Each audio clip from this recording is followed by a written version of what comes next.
Units के लिए एक स्कीम लेकर आए और अन्य पर 22% टैक्स लगा दिया। इसके बाद भी टैक्स का कलेक्शन बढ़ा है।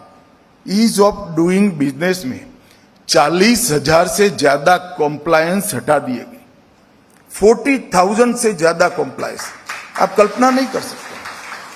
और सबसे बड़ी कंप्लेन होती थी कि सभी कानूनों में क्रिमिनलाइजेशन का पोटेंशियल छोड़कर रखा था, जिससे करप्शन भी होता था, डर भी होता था। और हमने ढेर सारे कानूनों को पूर्णतया डीक्रिमिनलाइज कर पेनल्टी और बाकी सारी चीजों को जोड़ने का काम किया। जन विश्वास बिल 1 और अब आने वाला जन विश्वास बिल 2 इस देश में शायद ही कोई आर्थिक जगत से जुड़ा हुआ कानून रहेगा जिसमें कोई क्रिमिनल प्रोविजन बाकी रहेगा। जीरो क्रिमिनल प्रोविजन वाला हमारा देश का अर्थतंत्र के सभी कानूनों को करने का हमने लक्ष्य रखा है। एमएसएमई, इसका विकास, इस पर मैं बहुत ज्यादा बोलना नहीं चाहता, परंतु मैं एक बात जरूर कहना चाहता हूं। बैंक के सारे लोग बैठे हैं, तब जिस देश की बैंकिंग व्यवस्था, विशेषकर भारत जैसे देश की बैंकिंग व्यवस्था एमएसएमई को तवज्जो नहीं देती, वो देश की ग्रोथ स्टोरी को रोकती है।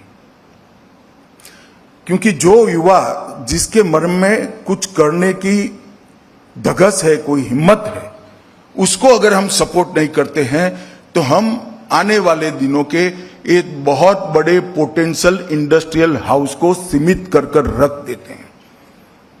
चाहे रिलायंस हो, चाहे अदानी हो, चाहे टोरेंट हो, ढेर सारी कंपनियों की शुरुआत एमएसएमई से हुई थी। अगर इन पर भरोसा कर उनको कोई लोन न देता तो अब बहुत सारे घराने हमारे पास न होते। हमने एमएसएमई सेक्टर को मजबूत करना ही पड़ेगा और इसके लिए काफी सारी दृष्टि से सरकार गारंटर भी बनी है।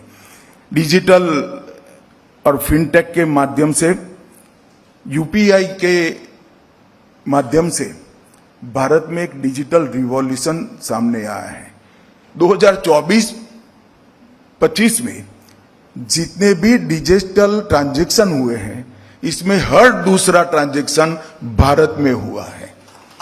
10 साल पहले इसकी कोई कल्पना नहीं कर सकता था कि भारत के अंदर डोसा बेचने वाला भी डिजिटल